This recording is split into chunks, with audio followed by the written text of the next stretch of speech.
Os atos criminosos em Brasília completam um mês na próxima quarta-feira, em meio aos desdobramentos da denúncia feita pelo senador Marcos Duval sobre um suposto plano golpista envolvendo o ex-deputado Daniel Silveira e o ex-presidente Jair Bolsonaro. E é sobre as movimentações em Brasília em torno desse assunto, a expectativa para a semana que começa. Conversamos agora com o senador Carlos Viana, do Podemos. Senador, muito obrigada por estar conosco nesse domingo. Uma ótima tarde. Para você também, Carol, meu boa tarde a todos os nossos telespectadores da CNN. É um prazer. Bem, senador, vamos começar falando um pouquinho sobre o Marcos Duval, agora que o senhor faz parte do Podemos, portanto, um senador do seu partido. Ontem nós dedicamos boa parte aqui da nossa programação para conversar com juristas, com advogados, com ex-ministros da Justiça e todos foram unânimes ao mencionar a situação delicada de Marcos Duval do ponto de vista jurídico. Qual que é a situação política do senador?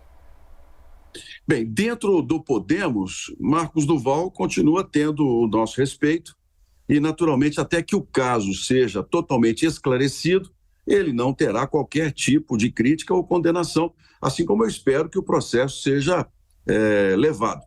Ele tem, naturalmente, que dar as explicações, tenho certeza que fará isso, porque é um senador responsável, é uma pessoa que é egressa de uma carreira policial, tem uma trajetória internacional muito grande. Mas as informações dele, todos nós do Podemos concordamos, e o Senado concorda, precisam ser esclarecidas. Nós temos que colocar isso a limpo, seja diante dessa investigação que está sendo feita pelo Supremo Tribunal Federal, como também pelo próprio Conselho de Ética do Senado. A população precisa de uma resposta e tenho certeza, eu acredito, o senador terá toda a tranquilidade, a transparência em responder o que for questionado. O senhor é favorável à abertura de um processo no Conselho de Ética do Senado? Bem, já há um pedido em torno desse assunto. Naturalmente que existe uma investigação que está sendo conduzida pelo ministro Alexandre de Moraes, que é superior, inclusive, a qualquer questão do Conselho de Ética. Se esse inquérito, vamos dizer assim, se esse processo, essa investigação levar a algo grave, o que nós não sabemos ainda oficialmente, porque o que nós temos são versões diferentes desse evento, versões que vêm do próprio Duval muitas vezes, versões que vêm de outros lados, de cobertura, nós não sabemos corretamente o que foi colocado junto à Polícia Federal, e nessa hora, Carol, a gente precisa trabalhar com os fatos. Se a investigação por parte do Supremo entender que existem questões graves, naturalmente o Conselho de Ética do Senado será acionado para que possa dar o seu posicionamento como um poder independente. Mas o momento é de nós aguardarmos de fato quais são todos os detalhes que envolvem essa questão que chamou a atenção do país. Senador, a nossa analista em Brasília, Basília Rodrigues, também participa dessa conversa, tem perguntas para o senhor. Sim. Por favor, Basília. Obrigada, Carol. Senador, obrigada pela entrevista, pleno domingo. O senhor, antes de político, foi um jornalista, né? Então, o senhor conhece bem da arte Sim. da comunicação. Observando o caso Marcos Duval, ele que vai e volta na história, o que a gente costuma dizer, entrega várias versões, eu queria que o senhor fizesse uma avaliação disso. Ainda que não tenha provas de que ele esteja mentindo, também não há provas de que ele esteja falando a verdade. O fato de usar tantas versões da história não é ele esteja em um plano criminoso? Bem, você disse bem, esse é um dos grandes desafios que a imprensa tem, e eu tive por 23 anos, é a gente trabalhar com uma cobertura que não faça uma pré-condenação. É difícil, porque muitas vezes nós não temos as informações na profundidade que a gente precisa que venham de um inquérito. Não foram poucas as vezes em que eu participei de grandes coberturas e, no final, diretores de empresa, políticos eram absolvidos porque as provas não eram suficientes. Quer dizer, esse ponto é muito complicado. Por isso, eu tenho colocado aqui que, primeiro, a gente tem que entender se o Marcos Duval colocou corretamente na Polícia Federal todas as informações. E essas informações, sendo chegadas ao Supremo e investigadas, quais são as informações que podem ser provadas ou não, Basília? Agora, plano criminoso, como você colocou, sinceramente não acredito. O Duval pode estar no meio dessa polêmica toda, mas é um senador muito sério, é bom companheiro, e ele, como delegado de polícia, sabe muito bem as implicações do que ele falou e terá de esclarecê-las a população. Meu posicionamento, inclusive, tem sido controverso com relação a tudo que aconteceu nesses últimos meses, e eu tenho senadores até da oposição que concordam comigo. Nós precisamos agora que passamos o período eleitoral, passamos a escolha do presidente do Congresso, os ânimos vão ser diminuídos, para a gente pensar o Brasil, pensar o que aconteceu nesses últimos anos. Hoje eu vi, inclusive, na cobertura nacional, um grande questionamento sobre como se tratar a possibilidade de golpe, as ações do Estado brasileiro em resposta, né, a questão dos limites de um ministro do Supremo que tomou para si a defesa sozinha da democracia, desrespeitando, a meu ver, inclusive, alguns pontos. Quer dizer, nós temos que ter responsabilidade hoje de começar a pensar o país e ao Senado essa casa. Quais são os pontos em que nós precisamos esclarecer na Constituição brasileira? Quais são os pontos em que nós não acertamos e acertamos na defesa da democracia? Esse caso do Duval, ele é bem emblemático sobre isso. Nós fazemos uma avaliação sem termos uma investigação em profundidade e darmos uma resposta constitucional que seja, de fato, a melhor para o país. É um momento em que tudo é muito novo, Carol e Basília. Todos esses fatos vão chamar o Congresso a uma responsabilidade maior, inclusive, de entender o Brasil. Por que o senhor deixou o PL do ex-presidente Jair Bolsonaro e foi para o Podemos? Essa mudança de legenda faz parte também desse entendimento do senhor de que estamos em um momento de pensar o Brasil, de entender o Brasil?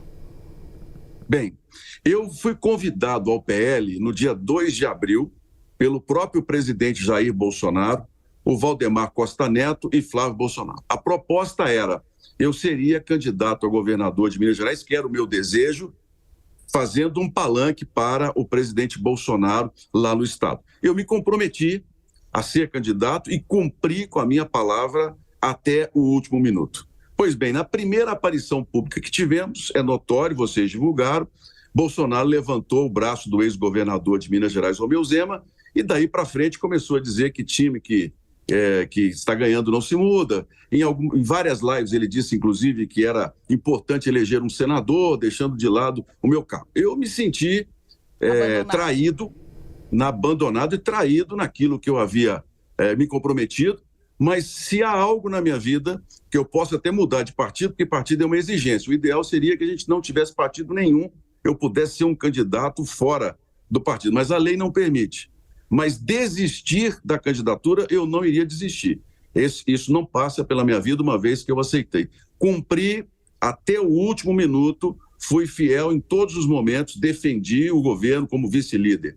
Posteriormente, eu inclusive deixar o partido, fiz um trato com o Rogério Marinho, de que eu iria ajudá-lo até a eleição com o Valdemar Costa Neto, mas deixei claro que assim que passasse a eleição para a presidência do Senado, eu retomaria a minha trajetória e olharia para Minas Gerais em reconstruir a minha base em Minas de uma maneira mais de centro e com muito mais diálogo. Essa foi a razão e fui recebido no Podemos de uma maneira muito especial, diferentemente como fui recebido no PL de Minas.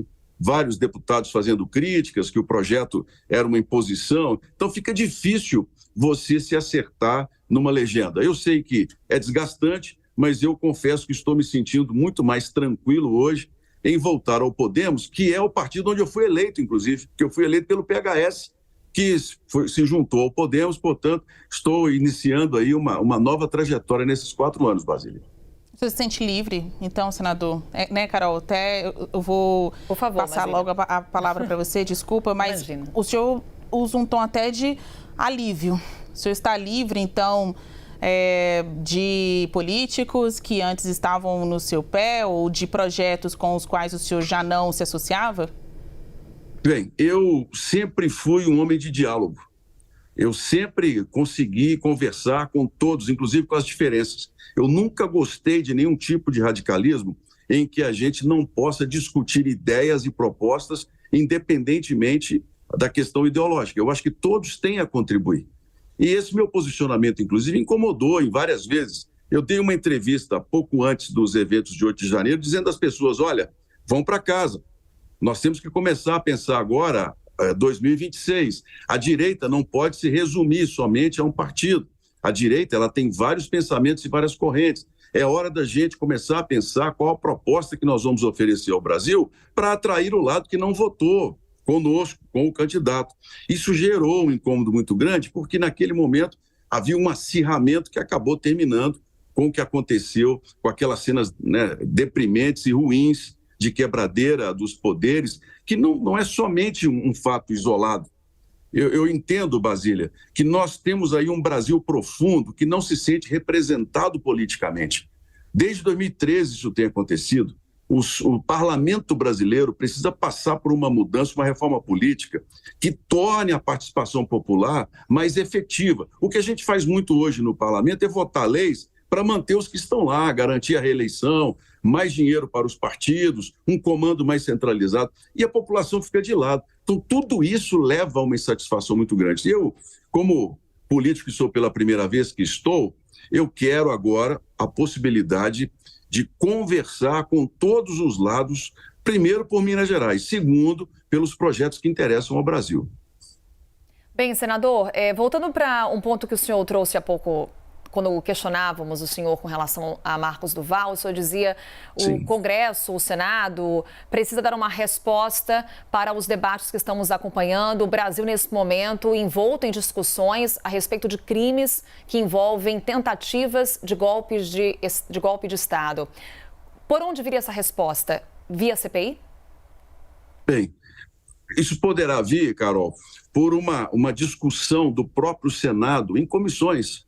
Nós não precisamos de CPI. CPIs normalmente têm um objetivo no país e acabam indo para o outro lado. Veja a CPI do Covid, por exemplo. Não terminou em nada. O próprio Supremo Tribunal Federal arquivou o relatório. Era uma CPI para atacar o ex-presidente. A gente precisa ter responsabilidades e vamos dar respostas. Comissões, quem sabe fazemos seminários jurídicos no Brasil, trazemos especialistas para o Senado para discutirmos as questões da exceção, as questões, por exemplo, suspender contas, suspender cobertura de jornalismo. Isso tudo tem que ser repensado, porque isso não está na Constituição brasileira. E nós precisamos ter equilíbrio e responsabilidade, porque há uma diferença entre a gente discutir questões e decisões ou fazer ameaças, né, como em alguns momentos aconteceram. Eu entendo que esse é um grande momento para nós, do Senado, readquirirmos a confiança da população, confiança política, discutindo de fato quais as medidas que o Brasil precisa colocar em prática para que não aconteçam as cenas de 8 de janeiro, para que essa história de tentativa de golpe nunca mais se repita ou pelo menos não ganhe a cobertura como ganhou e a gente possa entender como atender o Brasil, porque há um Brasil diferente que não chega à política. Eu tenho falado isso o tempo todo. Um Brasil de direita que deu 58 milhões de votos. Esse Brasil não pode ser ignorado. Há um Brasil de esquerda que abraçou bandeiras diferentes, que conseguiu estar no poder no momento, mas qual é essa troca de poder? Como é que isso foi feito? Toda essa confusão, eu entendo que é o Senado que tem a capacidade de discutir o país. Senador, apenas já caminhamos aqui para o final da nossa entrevista, o senhor mencionou durante essa nossa conversa o nome do ex-presidente Jair Bolsonaro e ele, segundo Marcos do Val, estava naquela reunião em que foram tratadas questões referentes a uma tentativa de golpe de Estado, de grampo ambulante, enfim, a reunião que Marcos do Val já tratou em diferentes versões. Qual que é hoje o futuro político de Jair Bolsonaro? O senhor fala, me senti traído por ele foi um nome forte, viria como um nome forte da oposição agora no governo Lula, porém segue nos Estados Unidos, estendeu esse período em solo americano. Como o senhor enxerga hoje o futuro político de Bolsonaro, tendo em vista ainda relatos que surgem, como o relato agora trazido por Marcos do Val? Bem, eu em vários momentos vi diversos tipos de suspeitas que foram levantadas contra o ex-presidente e nenhuma delas se confirmou. É claro que há um discurso muito forte contra o presidente. Dentro do governo, inclusive, eu fui voz vencida em vários momentos em buscar uma pacificação, uma transparência maior na divulgação do governo. Não fui ouvido em relação a isso. Faltou no governo Bolsonaro uma relação mais próxima até com a imprensa, porque ele politicamente pode ter errado, tem uns posicionamentos, mas o Brasil acertou muito na economia, é o meu ponto de vista. Deixou um legado importante no crescimento do país, que agora eu espero seja levado. Mas ele continua sendo um grande líder de direita. Ninguém vai tirar dele os 58 milhões de votos que ele teve e que é uma demonstração muito importante de poder. Vocês observem, ele chegou a ter uma rejeição gigantesca de quase 50% e no finalzinho, quando chegou o segundo turno, perdeu por pouco mais de 2 milhões de votos. Nós não podemos ignorar isso. Bolsonaro continua sendo um grande líder. Se ele voltar candidato à presidência daqui a 4 anos, que é o que boa parte desse público espera, ele terá peso, sem dúvida nenhuma, principalmente se o atual governo errar, como já está errando. As decisões que foram tomadas no primeiro mês já mostraram que serão cometidos erros do passado e que naturalmente serão usados como forma. Então, hoje, a minha visão é de que Bolsonaro vai permanecer fora do país. Essas denúncias dificilmente chegarão a ele, porque ainda são muito vagas, como outras. A questão dos direitos políticos vai ser discutida pelo TSE. A meu ver, não há motivo nenhum para ele perder direito político. O que se fala muito dele ser preso também não haverá, porque aí ele vira um Marte. Não vejo motivo algum para que haja uma prisão de um ex-presidente da República. E daqui a 4 anos o Brasil vai ter um novo embate. O que nós da direita, e eu sou direita, quero fazer isso com muita tranquilidade, nós temos é que dar ao país um novo caminho. Nós é que temos que levar o modelo que nós queremos de país, de liberalidade, de democracia, um país de economia livre, de propriedade privada, dentro de um projeto que alcance a maior parte da população. Isso é política. Perdemos as eleições agora, podemos ganhar as eleições daqui a 4 anos. Então, Bolsonaro terá, sim, a meu ver, um peso muito forte quando nós formos discutir novamente a presidência da República. Senador Carlos Viana, do Podemos, nessa conversa conosco aqui ao vivo nesse domingo, na nossa programação. Mais uma vez, senador, muito obrigada e até uma próxima. Para vocês também, uma boa tarde. Parabéns pelo trabalho, Carol e Basília. Obrigada, senador. Bom trabalho para o senhor por aí.